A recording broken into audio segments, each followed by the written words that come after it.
அதாவது வந்துங்க, ஒரு ஃபேமிலி. அவங்க நமக்கு ரொம்ப வேண்டிய ஃபேமிலி. அப்போது அவங்க வீட்டில் சில பிரச்சனைகள் வந்துக்கிட்டு இருக்குங்க. என்ன பிரச்சனைன்னு பார்த்தீங்கன்னா, அதாவது வந்து அந்த பிள்ளைங்க படிக்கிற வரைக்கும், அவங்க வீடு வாங்கினது வரைக்கும், பிள்ளைங்க படித்த வரைக்குமே வந்து அவங்களுக்கு எந்த பிரச்சனையும் இல்லை. அவங்க அவங்க லைஃப் அவங்களுக்கு அது பாட்டுக்கு போய்கிட்டு இருந்துச்சு. அதுக்கப்புறம் ஒரு சில அந்த பிள்ளைங்க அவங்க பொண்ணு படித்து முடிக்கிற நேரத்தில், ஒரு வருஷத்துக்கு முன்னாடி அந்த பொண்ணுடைய அப்பாவுக்கு தொடர்ந்து ஒரு 3 வருஷம் பார்த்தீங்கன்னா, உடம்புக்கு முடியாம போயி, அவங்க எத்தனையோ டாக்டர்கிட்ட பார்த்து, பார்த்து காசு செலவழிச்சது தான் மிச்சம். அது காசு செலவழிச்சதுன்னா, கொஞ்சம் நெஞ்ச காசு இல்ல, லட்சக்கணக்கான காசு செலவழிச்சது தான் மிச்சம். அவருக்கு வந்து ரொம்ப பிரச்சனை அடிக்கடி வந்துகிட்டே இருந்துச்சு. அது வந்து பார்த்தீங்கன்னா, 3 வருஷமா அவருக்கு இருந்துச்சு. அந்த 3வது வருஷத்துல தான் அவருக்கு சரியாச்சு அந்த பிரச்சனை. அது பார்த்தீங்கன்னா, அதுக்கு செலவழிச்ச காசுகளே வந்து லட்சக்கணக்கான காசுகள். அப்படிலாம் காசு செலவழிச்சு அந்த பொண்ணோடைய அம்மா காப்பாத்தி அவங்க வீட்டுக்கு கூட்டிட்டு வந்தாங்க. அப்படியெல்லாம் அதாவது வந்து சில சொந்த பந்தத்திட்ட பழகுனவங்கட்ட எல்லாமே கடன் வாங்கி தான் அவங்க அப்பாவ காப்பாத்தி வீட்டுக்கு கூட்டிட்டு வந்தாங்க. கூட்டிட்டு வந்து அங்கிட்டு ஒரு ஒரு வருஷத்துலயே அந்த பொண்ணு படிப்பு முடிச்சிருச்சு.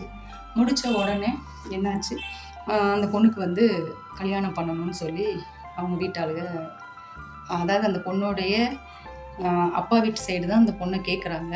அப்போ அந்த பொண்ணுடைய அம்மா சொல்லியிருக்காங்க, ஒரு 2 வருஷம் ஆகட்டும், இப்போ தான் அந்த பிள்ளை படித்து முடிச்சிருக்கு, ஒரு 2 வருஷம் ஆகட்டும், அதுக்கப்புறம் நம்ம கொடுத்துக்கலாம் அப்படின்னு சொல்லி அந்த பொண்ணுடைய அம்மா சொல்லியிருக்காங்க. அந்த பொண்ணுடைய அம்மா என்ன நினச்சி சொல்லியிருக்காங்கன்னா, ஏற்கனவே இதுவே லட்சக்கணக்கில் நம்ம கடன் வாங்கி தான் இவரை காப்பாற்றி நம்ம வீட்டுக்கு கூட்டி வந்து பண்ணி அந்த கடன்களை வேற அடைக்கணும், அதுக்கு ஒரு 2 வருஷமாக டைம் வேணும், அதுக்கப்புறம் நம்ம அந்த பிள்ளையை கட்டி கொடுத்துக்கலாம் அப்படின்னு சொல்லி சொல்ல. அப்புறம் அந்த பொண்ணுடைய அவங்க அப்பா வீட்டு ரிலேஷன், இல்லை முடிச்சிடலாம் அப்படிங்க. அப்புறம் அந்த பொண்ணுடைய அப்பாவும், இல்லை பார்த்துக்கலாம், ஜமாளிச்சு முடிச்சிடலாம் அப்படின்னு அவங்க அப்பாவும். அந்த பொண்ணுடைய அம்மா சொல் பேச்சை கேட்கவே இல்லை. அது சரி, அது கல்யாணம். அப்போது கல்யாணத்துக்கும் அவங்க கடன் வாங்குறாங்க, வச்ச நகைகளையும் கடன் வாங்கி திருப்பி கல்யாணத்தை நடத்துகிறாங்க. அப்போது இந்த சைடு உள்ள கடன் அப்படியே நிற்கிது, இந்த கல்யாணத்துக்கு வாங்குற கடனும் அதுவும் நிற்கிது. ஒருத்தர் சம்பாதிக்கிறாரு, அந்த பொண்ணுடைய அம்மாவும் அவங்களும் ஏதோ அவங்களால முடிஞ்சதோ அவங்க சம்பாதிக்கிறாங்க. இதில் பார்த்தீங்கன்னா அந்த பொண்ணோடைய அப்பா வீட்டு சைடும் பூர்வத்து சொத்து எதுவுமே கிடையாது. அதே மாதிரி பொண்ணோடைய அப்பா வீட்டு சைடும் அந்த பொண்ணோடைய அம்மா வீட்டு சைடும் பூர்வத்து சொத்து எதுவும் கிடையாது. அவங்க 2 பேருமே கையை ஊனி கருணை பாந்தி தான் இவ்வளோ தூரம் அந்த பொண்ணு பிள்ளைங்களை வளர்த்துக்கு ஆளாக்கி ஒரு சொத்து வாங்கி ஒரு வீடு வாங்கியிருக்காங்க. அப்போ அந்த வீடுமே கடனில் தான் போய்கிட்டு இருக்கு, வீடு லோனில் போய்கிட்டு இருக்கு. இவருக்கு லட்சக்கணக்கான செலவுகள் ஆகிருக்கு. அப்போ கல்யாணமும் லட்சக்கணக்கான செலவுகள் பண்ணி கல்யாணமும் நடந்திருக்கு. அப்போ எல்லாமே கடன்லையே போகும்போது அந்த ஆம்பளை எப்படிங்க ஜமாளிப்பார்? இது இல்லாமல் நல்லது கெட்டது எல்லாமே அந்த பொண்ணோடைய அம்மா ஏதோ சம்பாதிக்கிறத வச்சு அந்த பொண்ணை கரையேற்றி செலவுகள் பண்ணிக்கிட்டு இருக்காங்க. அப்படிங்கும்போது எல்லாமே கடனில் போகுது. கடன் யாருங்க சும்மா தருவார்? 1 ரூபா வட்டினாலும் அத்தனை லட்சங்களுக்கு கடன் கட்டணும்ல, வட்டி கட்டணும்ல. அப்போது என்ன ஆகுது, வட்டி மட்டும்தான் கட்ட முடியுது. இந்த கல்யாணத்துக்கு வாங்கின கடன், அப்புறம் அந்த பொண்ணோடைய அப்பாவுக்கு உடம்பு முடியாததுக்கு செலவுக்கு வாங்கின அந்த கடன், அது எல்லாமே என்ன ஆகுது, வட்டி மட்டும்தான் கட்ட முடியுது, அசலை அடைக்க முடியல. இது இல்லாமல் வீட்டு லோன் போய்கிட்டு இருக்கு, அவர் சம்பளத்துல இருந்து வீட்டு லோன் போயிட்டு இருக்கு. அப்போ அந்த வீட்டு லோனுக்கு வந்து என்ன ஆகுது, வீட்டு லோன் ஸ்டாப் ஆகுது. ஏன்னா இந்த கடன் வட்டி கட்டுறவங்களுக்கு வட்டி கொடுக்கணும். அப்போ இந்த வட்டி கொடுக்கும் போது என்ன ஆகுது, வீட்டு லோனை நிப்பாட்டி வச்சு வட்டி கட்டுற மாதிரி வருது, வெளியில வாங்கின கடன்களுக்கு வட்டி கட்டுற மாதிரி வருது. அப்போ அந்த ஆம்பளை வந்து ரொம்ப வெக்ஸ் ஆகுறாருங்க, அந்த பொண்ணோடைய அப்பா வெக்ஸ் ஆகும்போது. அப்போ அதாவது அதை பிள்ளைகள்கிட்டையும் சொல்லக்கூடாதுன்னு சொல்றாரு. அப்போ அவங்க அம்மா கிட்ட சொல்லும் போது அவங்க அம்மா மனசும் ரொம்ப வேதனையாகுது. அவங்க அம்மா என்ன நினைக்கிறாங்க, நம்ம இவ்வளோ கஷ்டப்பட்டு அந்த மனுஷனை காப்பாற்றி கொண்டுட்டு வந்தோம், இந்த கடனால அவருக்கு ஏதாவது ஆயிரும்னு அந்த பொண்ணோடைய அம்மா நினைக்கிறாங்க.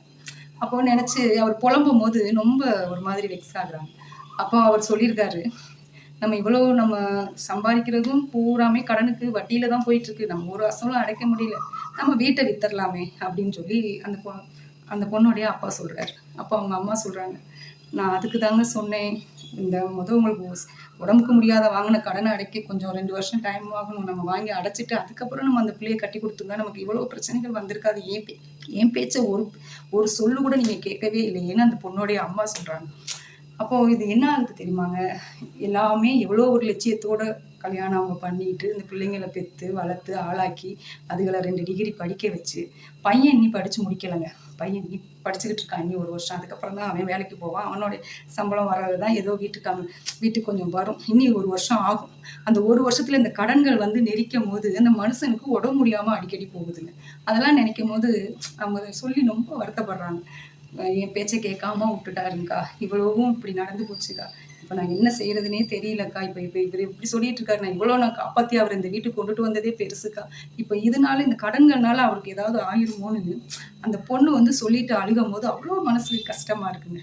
என்ன வாழ்க்கை, என்ன இவ்வளோ தூரம் நான் வாழ்ந்தேங்கிறதே தெரியலக்கா, கொஞ்சம் என் பேச்சை கேட்டிருந்தாருன்னா இப்போ இவ்வளோ பிரச்சனைகள் வந்திருக்காதுக்கா அப்படின்னு அந்த பொண்ணு சொல்லி புலம்புதுங்க. அப்போ இதெல்லாம் நினைக்கும் போது வேதனையாக இருக்குது. எப்பயுமே வந்துங்க எதுவுமே பிளான் பண்ணி செய்யணும். அடுத்தவங்க சொல்கிறவங்க வந்து நமக்கு வந்து உதவி பண்ண மாட்டாங்கங்க. இல்லை அதெல்லாம் முடிச்சிடலாம் வச்சிடலாம்னு சொன்னாங்க பாருங்கள், அவங்க வந்து நமக்கு உதவி செய்ய மாட்டாங்க. பழகுனவங்கள்ட்ட ஒரு அளவு தான் அவங்ககிட்ட நம்ம வாங்க முடியும், நம்ம அவங்களுக்கு செய்ய முடியும். யாரையும் குறை சொல்கிறதுக்கு இல்லை. நம்மளுடைய புத்தி கரெக்டாக செயல்படுத்தாமல் அடுத்தவங்கள குறை சொல்லி பிரயோஜனமே இல்லை. ஏன்னா சொன்னவங்க யாரும் நமக்கு வந்து உதவிக்கு நிற்க மாட்டாங்க. அப்புறம் அந்த பொண்ணுடைய அம்மா சொல்லியிருக்காங்க, எல்லாம் கடந்து போகும், கொஞ்சம் பொறுமையாக இருங்க, எதையும் ஜமாளிச்சிடலாம், இதெல்லாம் நினச்சி வருத்தப்படாதீங்க அப்படின்னு அந்த பொண்ணுடைய அம்மா அந்த பொண்ணுடைய அப்பாவுக்கு அவ்வளோ ஆறுதல் சொல்லியிருக்காங்க. அதனால எப்பயுமே வந்துங்க எந்த ஒரு விஷயமே பிளான் பண்ணி தாங்க செய்யணும். பின்னாடி வர்றதை முன்னாடி யோசித்து முடிவெடுக்கணுங்க. அதுதான் நல்லது வாழ்க்கைக்கு. அது நம்ம பிள்ளைங்களை கட்டி கொடுக்குறதா இருக்கட்டும், நம்ம வீட்டுக்காருக்கு வந்து வாங்கின கடன்களை அடைக்கிறதா இருக்கட்டும், எல்லாமே வந்து நம்மளுடைய கமிட்மெண்ட்டுக்கு கரெக்டாக வருதாங்கிறத கெஸ் பண்ணிட்டு தான் நம்ம எந்த ஒரு காரியங்களும் செயல்படுத்தணும். நம்ம வந்து எடுத்தோம் கவுத்தோம் நம்ம எதுவுமே செய்ய முடியாது. இப்போ என்ன ஆகுது, அதாவது அவங்க பரம்பரையில் அவங்க அப்பா வீட்டு சைடு வீடே வாங்க கிடையாது. அந்த பொண்ணுடைய அப்பா தான் முயற்சி பண்ணி ஒரு வீடு லோனுக்கு வாங்கினாரு. இப்போ வந்து என்ன பண்ணுறாரு, அந்த லோனுக்கு வாங்கின வீட்டையும் கொடுக்குற ஒரு சூழ்நிலைக்கு அவரை வந்து என்ன ஆயிடுச்சு, தள்ளப்பட்டுருச்சு இந்த கடன். இப்போது அவர் வந்து என்ன பண்ணுறாரு, இந்த வீட்டை கொடுத்துட்றாங்கிற மாதிரிலாம் அவங்க அப்பா பேசுகிறாரு. அப்போ மனசை விடுறாரு, எதையும் ஜமாளிச்சுக்கலாம் அப்படின்னு சொல்லி அந்த பொண்ணுடைய அம்மா அவங்க அப்பா கிட்ட சொல்லி வச்சுருக்காராங்க. இதெல்லாம் நினைக்கும் போது எதையுமே பிளான் பண்ணி செய்கிறது ரொம்ப நல்லது என்ன கேட்டால். சரிங்களா, பிளான் பண்ணாமல் அடுத்தவங்க சொல்கிறாங்களேன்ட்டு நம்ம எந்த ஒரு முடிவுமே எடுக்கக்கூடாதுங்க. அதாவது வந்து சொந்த பந்தங்களாக இருக்கட்டும், எல்லாமே ஒரு செல்ஃபிஷாக தான் இருப்பாங்க. யாருக்கும் உதவி பண்ண மாட்டாங்க. அவங்க குடும்பம் நல்லா இருந்தால் போதும், அவங்க பிள்ளைங்க நல்லா இருந்தால் போதும், அப்படித்தான் நினச்சி போவாங்களே ஒழிஞ்சு யாருக்கும் உதவி பண்ண மாட்டாங்க. ஆனால் அவங்க சூழ்நிலையில இப்போது இவர் இந்த சூழ்நிலையில் இருக்காரு, இதே அவங்க அந்த சூழ்நிலையில் இருந்தால் இவர் போய் ஆளாக நின்று இந்த பொண்ணுடைய அப்பா போய் செய்வார். ஏன்னா அவர் அந்த மாதிரி குணம் படித்தார். அந்த மாதிரி குணம் படித்தவருக்கு தாங்க கடவுள் கஷ்டத்தை மேலும் மேலும் கொடுத்துக்கிட்டே இருக்கு. அப்போது பாவம். அதனால எதையுமே பிளான் பண்ணி செய்யணுங்க. எந்த ஒரு விஷயத்தையும் பிளான் பண்ணி செஞ்சாதான் நம்ம வாழ்க்கையில் ஜெயிச்சு போக முடியும்.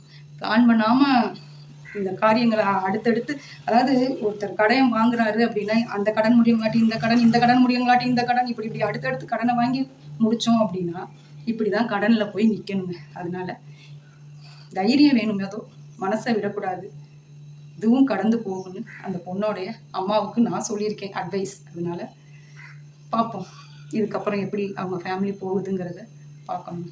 நல்லபடியாக போனால் நல்லது. அப்புறம் இதனால தான் இவ்வளோ பிரச்சனைகள் வருது அப்படின்னா அவங்க எடுத்த முடிவு தான் ரைட்டுங்கிற மாதிரி போயிடும். அப்புறம் என்ன செய்யறது, இதுதான் வாழ்க்கை, இப்படி தான்.